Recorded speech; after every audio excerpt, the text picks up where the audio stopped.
के बारे में बताएं। स्टार्ट तो वहीं से किए थे, चार्ज, फोर्स, फिर चार्ज का एक अपना इलेक्ट्रिक फील्ड होगा, ये हम लोग डिस्कस कर चुके हैं। और इलेक्ट्रिक फील्ड में भी फिर हम लोग चार्ज को अगर प्रेस कर दें तो उस पर force F equal to Q arise होता है। फील्ड का रेंज कहां तक बताए? किसी भी गिवन चार्ज के कारण, कोई भी गिवन चार्ज अगर हमारे पास है प्लस Q, तो इस प्लस Q के कारण जो इलेक्ट्रिक फील्ड जो डिस्कशन हुआ है हमारा, इलेक्ट्रिक फील्ड कहां तक है? इनफाइनाइट तक। और इस इनफाइनाइट तक के इलेक्ट्रिक फील्ड में अगर किसी भी दूसरे चार्ज को अगर हम लोग प्लेस्ड कर दें, जैसे कि +1 कूलम अगर प्लेस्ड करेंगे तो उस पर फोर्स इलेक्ट्रिक इंटेंसिटी के टर्म में कहलाएगा। अगर यहाँ पर हम लोग Q चार्ज अगर प्लेस्ड कर दें तो फोर्स इक्वल टू कितना हो जाना है? QE हो जाना है। अब सवाल यहाँ पर यह है कि यहाँ पर हमने चार्ज को प्लेस किया, यहाँ पर हमने चार्ज को प्लेस किया और ये चार्ज इस पर फोर्स लगा दिया, सिमिलरली ये भी इस पर लगाता है। ये तो बता चुके हैं कि म्यूचुअल अट्रैक्शन रिपल्सन काम करता है। आखिर इस दोनों के बीच में आखिर कौन सा चीज ऐसा है जो यहां से चलकर आकर यहां पर फोर्स लगा दिया? ये सोचने की बात है। कोई तो चीज ऐसा होगा, नहीं, कोई चीज ऐसा होगा जो यहां से चला है और यहां से चलकर आकर यहां पर फोर्स लगाया, और वो भी कहां तक रेंज है? इनफाइनाइट तक का रेंज है। कहां तक का रेंज है? इन्फिनिटी तक का रेंज है। वहां तक वो जाके इलेक्ट्रोस्टैटिक फोर्स इसका फील्ड काम करेगा। तो आखिर ये फील्ड बनाने वाला चीज क्या है? ठीक है, फील्ड का मेजरमेंट इंटेंसिटी से कर लेते हैं, इंटेंसिटी का मेजरमेंट हम लोग इंटेंसिटी मेजर कर लेंगे फील्ड के लिए। ये सब तो कैलकुलेशन मैथमेटिकली कर लेंगे हम लोग कि यहां पर अगर फील्ड का वैल्यू पूछा जाए तो इलेक्ट्रिक फील्ड से हम लोग मेजर कर लेंगे, फील्ड का मेजरमेंट क्या है तो इंटेंसिटी से कर लेंगे। क्लियर है? लेकिन यहां पर मन में तो आता ही है कि आखिर कोई न कोई तो ऐसा चीज होगा जो कि यहां से यहां पर आकर फोर्स लगाता होगा, इनफाइनाइट तक फोर्स लगा रहा है। कोई न कोई तो इसका एजेंट यहां तक आता ही होगा। तो कुछ चीज दुनिया में क्या है ना, ऊपर वाले ने इनविजिबल चीज बनाया है। ठीक है, बहुत सारा चीज इनविजिबल है जो दुनिया में काम करता है, तुम उसको देख नहीं सकते हो। कुछ पर साइंटिस्ट लोगों ने रिसर्च करके लाया है कि हम लोग उसको एक्सप्लेन कर देंगे, जैसे अभी हम लोग एक्सप्लेन कर देंगे। और फील्ड तो हर चीज का होता है। अगर हम खड़े हैं एज ए टीचर तो इस क्लासरूम में मेरा एक फील्ड है, नहीं है? तुम उस फील्ड के अंदर एक डिसिप्लिन के अंदर बैठे हो। अगर हम नहीं रहे अभी यहां पर चले जाएं तो थोड़ा अगल बगल गपशप भी कर लेंगे।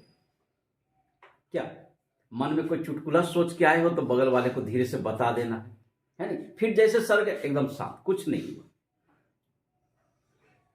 मेरा एक अपना फील्ड है, नहीं है? उस फील्ड से तुम कंट्रोल हो। कोई ना कोई चीज तो ऐसा है जो कि यहां पर मेरे और तुम्हारे बीच में लिंक बना रहा है। उसी को एक टर्म दे दिया गया है, डिसिप्लिन, मैनर, टर्म दे दिया गया। लेकिन कुछ तो इनविजिबल है। क्या अगर धीरे से भी अगर कुछ काम करना चाह रहे हो तो पहले आई कांटेक्ट बना लेते हो? सर देख तो नहीं रहे हैं? नहीं, सर का भी नजर इधर ही है, रुक जाओ, एकदम डायरेक्ट फोकस है। होता है ना ऐसा?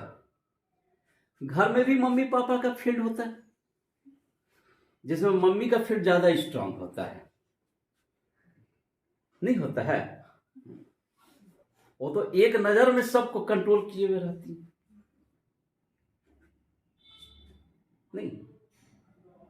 तो उनका भी एक अपना फील्ड होता है, पापा का भी एक अपना फील्ड होता है, यहां टीचर का फील्ड है अपना। सोलर सिस्टम काम कर रहा है, बता दिए कि बीच में सन है और उसके चारों तरफ क्या है? प्लैनेट्स चक्कर लगा रहे हैं। कैसे?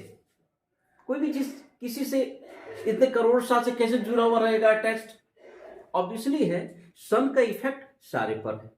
सन से अर्थ कनेक्टेड नहीं है, वहां पर उसको टर्म दिया गया ग्रेविटेशनल फील्ड। ठीक है, जो ग्रेविटेशन चैप्टर्स के आने के बाद इसको डिफाइन किया गया कि नहीं, ग्रेविटेशनल फील्ड से वहां पर कनेक्टेड। तो ग्रेविटेशनल फील्ड तो दिख नहीं रहा है, लेकिन एक इनविजिबल फील्ड सन का है। सिमिलरली अर्थ का एक अपना ग्रेविटेशनल फील्ड है जिसके कारण मून अटैच्ड है। यहां पर इलेक्ट्रिकल फील्ड होता है, उस इलेक्ट्रिकल फील्ड के कारण चार्ज एक दूसरे से अटैच्ड होगा। आगे के चैप्टर में जब मैग्नेट पढ़ाएंगे तो वहां मैग्नेटिक फील्ड होगा। उसी तरह से न्यूक्लियस के अंदर न्यूक्लियस का एक अपना फील्ड होता है जिसके कारण न्यूक्लियर फोर्स अराइज होता है। सबका अपना अपना रेंज होता है। न्यूक्लियर फोर्स का तो रेंज कम होता है, बाकी मैग्नेटिक फील्ड का, इलेक्ट्रिकल फील्ड का और ग्रेविटेशनल फील्ड का रेंज काफी ज्यादा होता है। बात समझ में है? इस तरीका से काम करता है। तो यहां पर हम लोग देखेंगे कि आखिर ये फील्ड अराइज कैसे होता है। तो उसके लिए टर्म आता है, इस फील्ड को अराइज करने वाला जो एजेंट है, जो टर्म है, that is electric lines of forces. ठीक है, इलेक्ट्रिक लाइंस ऑफ फोर्स। ये इलेक्ट्रिक लाइंस ऑफ फोर्स क्या है? टोटली जैसे अभी हम बताया ना, हमसे तुम इनविजिबल फॉर्म में कनेक्टेड हो। बात समझ में? तो उसी तरह से इलेक्ट्रिक लाइंस ऑफ फोर्स के बारे में समझाया गया कि कंप्लीटली इनविजिबल लाइंस होता है जो पॉजिटिव चार्ज से एमिट होगा, बाहर निकलेगा। पॉजिटिव चार्ज से ये बाहर निकलता है। बहुत सारे नंबर्स में ये बाहर आने, जो पॉजिटिव चार्ज के फॉर्म में ये बाहर होगा। ठीक है, पॉजिटिव चार्ज से इमिट होगा, पॉजिटिव चार्ज से ये इमिट होना है। जबकि अगर नेगेटिव चार्ज अगर कहीं पर तुम प्लेस कर दो, तो नेगेटिव चार्ज अगर हम लोग प्लेस करते हैं तो यहां पर नेगेटिव चार्ज इलेक्ट्रिक लाइंस को अट्रैक्ट करेगा। तो नेगेटिव चार्ज इलेक्ट्रिक लाइंस को अट्रैक्ट करता है। बात समझ में? नेगेटिव चार्ज होता है वो इलेक्ट्रिक लाइंस को अट्रैक्ट करेगा। अगर हम लोग यहां पर पॉजिटिव चार्ज और नेगेटिव चार्ज दोनों को एक साथ रख दें, पॉजिटिव चार्ज और नेगेटिव चार्ज दोनों को अगर हम लोग एक साथ रख दें तो ऑब्वियसली है पॉजिटिव चार्ज इमिट करेगा, नेगेटिव चार्ज अट्रैक्ट करेगा। लेकिन ये लाइंस क्या ना, इनविजिबल होता है। बात समझ में? तो यहां पर क्या होगा, पॉजिटिव चार्ज से यहां पर ये इमिट होगा, ये इस फॉर्म में, इस शेप में, पॉजिटिव से नेगेटिव चार्ज। बहुत सारे नंबर में हम तो कुछ दिखाएंगे तुमको, बहुत सारे नंबर में ये जाना है।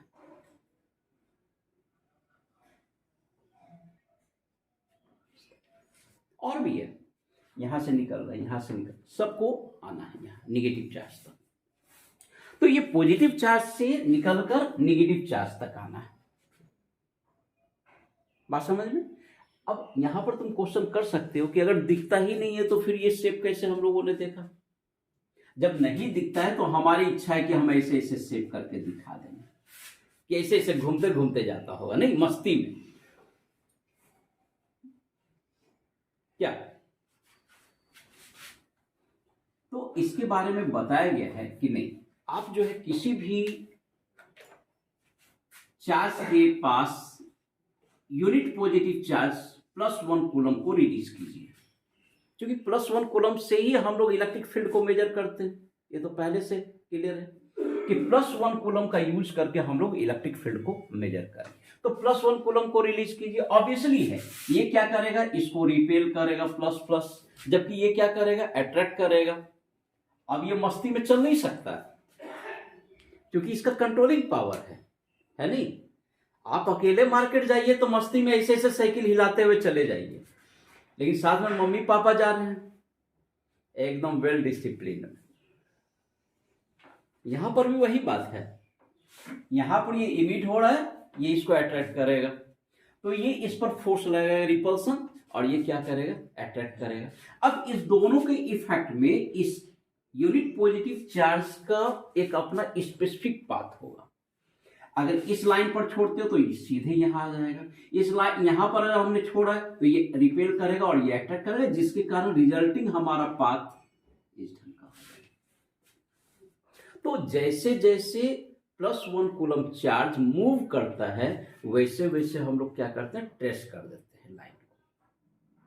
क्लियर है? तो +1 कूलम का जो पाथ होगा वही इलेक्ट्रिक लाइंस ऑफ फोर्स का शेप होगा। बात समझ में? क्योंकि +1 कूलम पर फोर्स ही इलेक्ट्रिक फील्ड को इंडिकेट करता है और इलेक्ट्रिक फील्ड को बनाने वाला इलेक्ट्रिक लाइंस, इसलिए +1 कूलम का जो पाथ होगा ना उसको अगर हम लोग ट्रेस करते हैं, क्लियर है, ड्रॉ करेंगे तो क्या होगा, इस शेप में आएगा। इसलिए हम लोग कहते हैं कि इलेक्ट्रिक लाइंस ऑफ फोर्स का ये सारे शेप्स हैं और हम लोग इस तरीका से शेप को हम लोग डिटेक्ट कर पाए हैं इलेक्ट्रोस्टैटिक्स में। समझ में आ गया? ये कंप्लीट इनविजिबल है, जान लो, बात समझ में आया? लेकिन फिर भी साइंटिस्ट लोगों का कंट्रीब्यूशन ये है कि उन्होंने रिसर्च करके हमको ये बता दिया कि आखिर इलेक्ट्रिक लाइंस जो इनविजिबल क्वांटिटी है वो उसका पाथ कैसा हो। तो यूनिट पॉजिटिव चार्ज को छोड़िए, किसी चार्ज के नजदीक में इलेक्ट्रोस्टैटिक फोर्स लगना है, उस इलेक्ट्रोस्टैटिक फोर्स के कारण जो हमारे यहां पर रिजल्टेंट पाथ होगा ना इसका, वही शेप होगा electric lines of force. Clear है? क्योंकि ये पाथ हमने डिटरमिन किया है force on unit positive charge, नहीं +1 कूलम चार्ज पर फोर्स के कारण हमने ये पाथ को डिटेक्ट किया।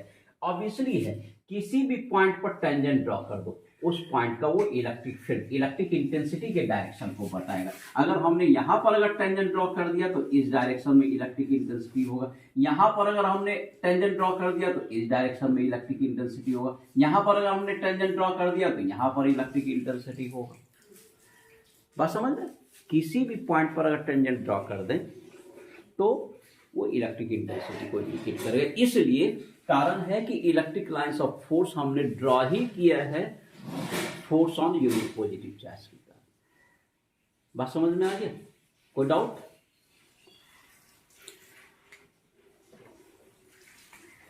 अब तुम ये कह सकते हो कि अगर हम लोग यहां पर एक पॉजिटिव चार्ज ये ले लिए, एक पॉजिटिव चार्ज ये ले लिए, तो इसके कारण इलेक्ट्रिक लाइंस ऑफ फोर्स इधर आएगा, इसके कारण इलेक्ट्रिक लाइंस ऑफ फोर्स इधर आएगा, तो दोनों एक दूसरे को क्रॉस करेगा। कभी भी दो इलेक्ट्रिक लाइंस ऑफ फोर्स एक दूसरे को इंटरसेक्ट नहीं करता, कभी भी नहीं करता। दो इलेक्ट्रिक लाइंस ऑफ फोर्स कभी एक दूसरे को इंटरसेक्ट नहीं करेगा। बात समझ में? इसका अपना लाइंस है, इसका अपना फील्ड है, वो अपने रास्ते जाएगा। इसका अपना फील्ड है, एक दूसरे के नजदीक होने के बावजूद भी एक दूसरे को इंटरसेक्ट नहीं करेगा। ठीक है? इंटरसेक्ट नहीं करेगा, अपने अपने रास्ते चलेगा। तुम्हारे भी घर के आसपास जो पड़ोसी हैं तुम्हारे, वो अपने घर में फील्ड बनाते हैं, तुम्हारे घर के फील्ड को थोड़े इंटरफेयर करेंगे, क्रॉस करेंगे। तो ये तो नेचुरल सब्जेक्ट है। वही बात यहां भी है, पहले ही हम बता चुके हैं। आदमी भी बना हुआ है एटम्स से, मॉलिक्यूल्स से, और उसमें इलेक्ट्रॉन प्रोटॉन है। तो जो नेचर यहां पर है वो आदमी में मिलता जुलता नेचर होगा ही, सवाल ही नहीं है। तो यहां पर जो इलेक्ट्रिक लाइन से निकलना है ना, वो अपने रास्ते, ये अपने रास्ते, कभी भी एक दूसरे को इंटरसेक्ट नहीं करेगा, कभी भी एक दूसरे को इंटरसेक्ट नहीं करना।